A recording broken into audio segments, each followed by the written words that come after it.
All right, you guys. So I just want to give you a quick and simple recap about one part of the lesson that we're going to see this week. That's the verbs like gustar. I know that we have so many videos online that we can go and check everything out. So you don't really need me, like I said the other day.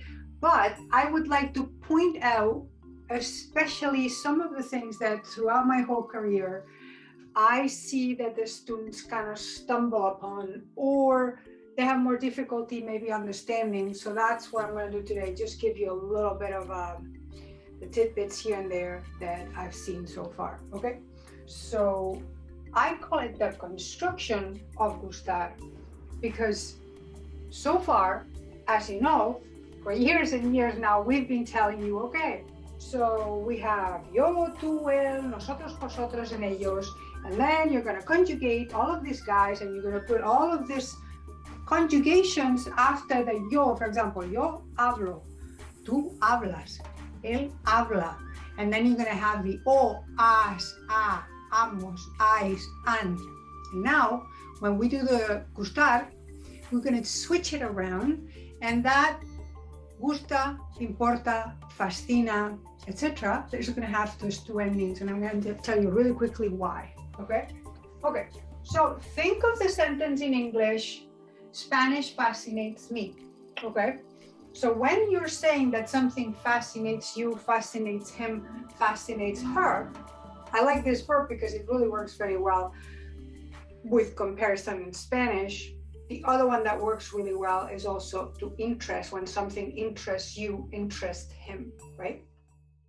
If you think of it, you never say, these movies, you say, these movies fascinate me. You don't say, I fascinate these movies, right?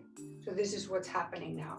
So we're switching from subject, verb, object, and we're going to put the object first, okay? So I'm going to say, la casa me gusta, or me gusta la casa. When I say that with the putting it first, what I mean is that we're going to take the indirect object pronouns that we already know from before, because you're saying this is fascinating to me, or it's likable to me, or it's interesting to me, to her, to him, to her. And then these are the guys that you're going to use in Spanish, okay? I put it here in Spanish first, en español me fascina, so that you realize that the me and the me fascinates me, same thing. Then I underline the fascina and fascinates, because if you realize in English, we do the same thing. So basically we say Spanish, third person singular, fascinates me, huh? Okay, so having said that, I want you to remember a couple more things that I see sometimes that you forget, which is that just remember that when you have one thing, me gusta la casa. So that gusta, so you have two endings now. Okay, you still have a and an. Also keep in mind that these endings are going to be in all the tenses that you learn. So now you'll have the future, the past, all of them will work the same way. So for example, here in the imperfect that we learned in the first lesson, we'll say, me gustaba la casa. Me gustaban las casas. So you're going to have the I and the an always there, okay? Now this an is only when it's plural, things, people, thoughts, whatever, but it's a plural noun, las casas, unas casas.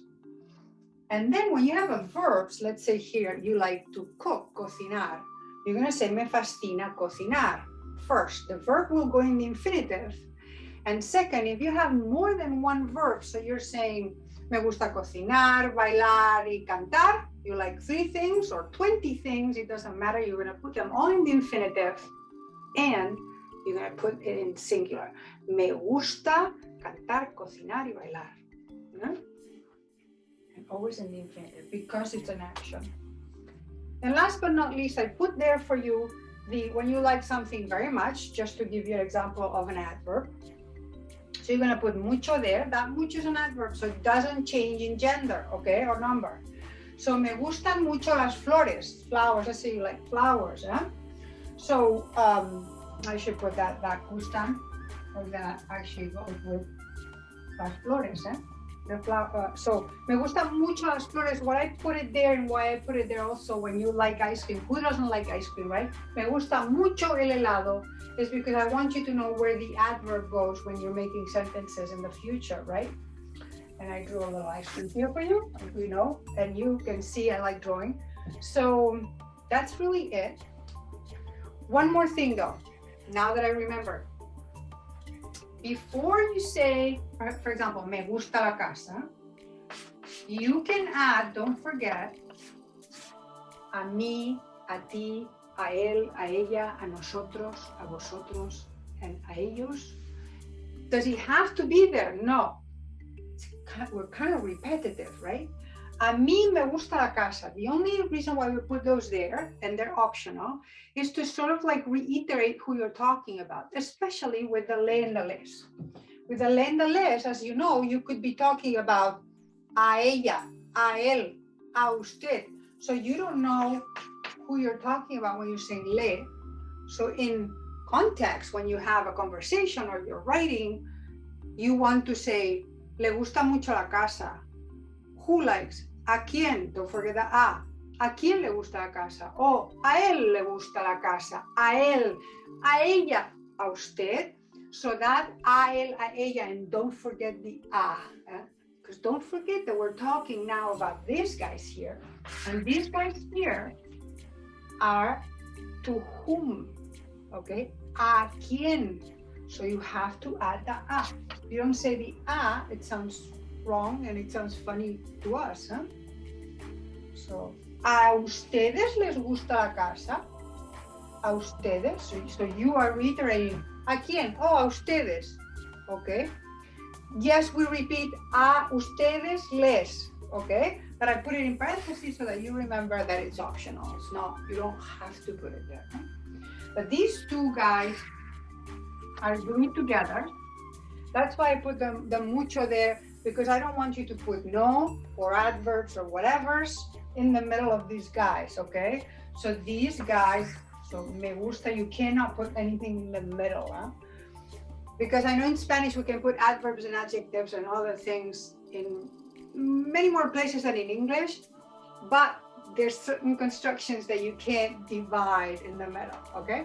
And I think that will be it for the me gusta, te gusta. I hope that you like this little explanation, and please email me if you have any questions, okay? Or put it in the, even better, put it in the discussion board, okay?